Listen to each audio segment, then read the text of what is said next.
প্রিয় দর্শক, এক গবেষণায় দেখা গেছে আমাদের দেশের ৮০% লোকেরই কোনো ধরনের সঞ্চয় নেই, অর্থাৎ ৮০% লোকের কাছেই বাড়তি কোনো টাকা জমা নেই। বলতে গেলে তারা দিন আনে দিন খায়। আর এই তথ্যটি ভয়াবহ। আপনার হাতে সংসার খরচ চালিয়ে বাড়তি টাকা জমা না থাকলে আপনি আপনার পরিবারকে একটি জ্বলন্ত আগ্নেয়গিরির উপর রেখে দিন কাটাচ্ছেন। একবারও কি ভেবে দেখেছেন, কালকে হঠাৎ করেই আপনার পরিবারের কেউ একজন অসুস্থ হয়ে পড়লে তখন আপনি কি করবেন? কালকে আপনার ইমার্জেন্সি টাকার দরকার হলে আপনি কোথায় টাকা পাবেন? অর্থনৈতিকভাবে সচ্ছল হতে চাইলে আপনাকে বিনিয়োগ করতেই হবে। আর বিনিয়োগ করতে হলে আপনার সঞ্চয় থাকতে হবে, অর্থাৎ আপনাকে টাকা জমাতেই হবে।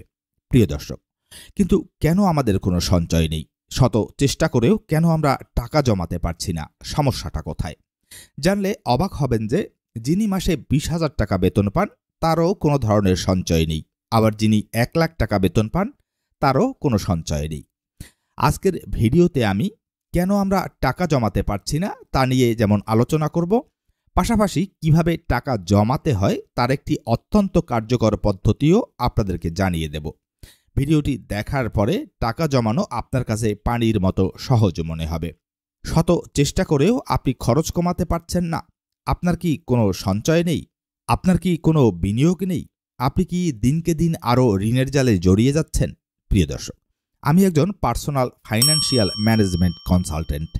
আপনার পার্সোনাল ফাইন্যান্স ম্যানেজমেন্ট প্ল্যানিং এবং পরামর্শ প্রয়োজন হলে স্ক্রিনে অথবা ডেসক্রিপশনে দেয়া নাম্বারে হোয়াটসঅ্যাপ করুন। আমি খুবই সামান্য পারিশ্রমিকের বিনিময়ে আপনাকে আপনার ইনকামের সাথে সঙ্গতি রেখে একটি অত্যন্ত কার্যকর আর্থিক প্ল্যানিং সাজিয়ে দেব।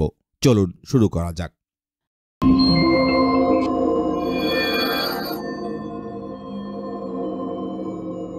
আমাদের সঞ্চয় না থাকার, টাকা জমাতে না পারার মূল কারণটি হলো আমাদের ফিনান্সিয়াল নলেজ না থাকা, অর্থাৎ টাকা কি, টাকার সাথে কেমন আচরণ করতে হয় এই জ্ঞান না থাকা।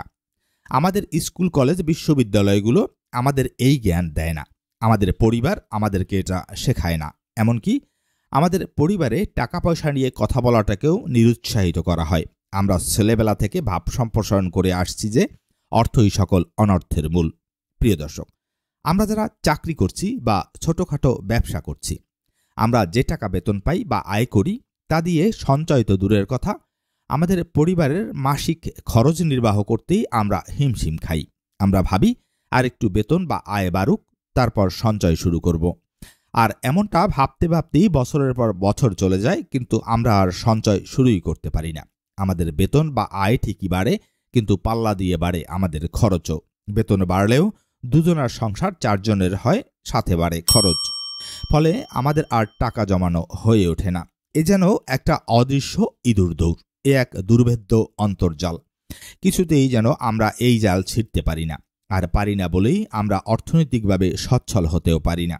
প্রিয় দর্শক, তবে হতাশ হবেন না। আমি এখন আপনাদের সেই কৌশলটি বলবো যা আপনার সঞ্চয় করাকে সহজ করে দেবে। আরেকটু বেতন বাড়ুক, আরেকটু আয় বাড়ুক, তারপরে সঞ্চয় শুরু করব।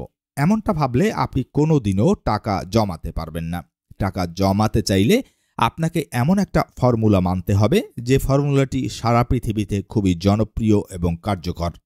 আর সেই ফর্মুলাটি হলো 50-30-20 রুল। সচরাচর আমরা যেটা করি সেটা হলো আমরা বেতন পেয়েই প্ল্যানিং ছাড়াই সব টাকা খরচ করতে শুরু করি। ভাবি সংসার খরচ করার পরে যা থাকবে তা জমাবো। ফলে মাস শেষে টাকা তো থাকেই না, উল্টো ধার দেনা করতে হয়। আর এই চিন্তাটাই ভুল।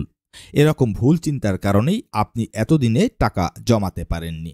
মাসের শুরুতে টাকা হাতে পাওয়ার সাথে সাথেই তাকে 50-30-20 রুলে ভাগ করুন। বেতনের 50% টাকা আপনার সংসার খরচ হিসাবে রাখুন। এই 50% দিয়েই সংসার চালাতে হবে। 30% টাকা আপনার নিডসের জন্য রাখুন, অর্থাৎ কেনাকাটা, ঘোরাঘুরি, রেস্টুরেন্টে খাওয়া এসব করুন। বাকি 20% টাকা সেভিংস করুন। বেতন পেয়েই প্রথমে সেভিংসের 20% টাকা আলাদা করে ফেলবেন এবং একদমই ওই টাকার কথা ভুলে যাবেন। ওই টাকায় কোনো মতেই হাত দেয়া যাবে না।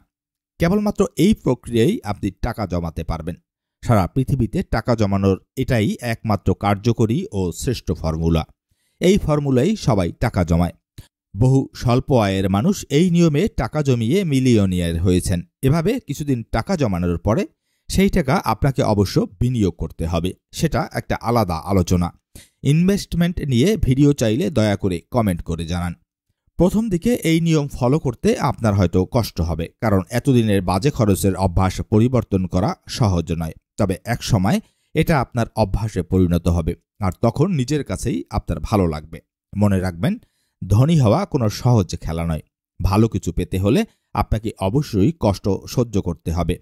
10 মাস 10 দিনের কষ্ট সহ্য করার পরে যখন কোনো মা তার নবাগত সন্তানের মুখটি দেখতে পান, তখন যে আনন্দ লাভ করেন সেই আনন্দ স্বর্গীয়। আশা করি ভিডিওটি আপনাদের উপকারে এসেছে। দেখা হবে নতুন কোনো ভিডিওতে। ধন্যবাদ।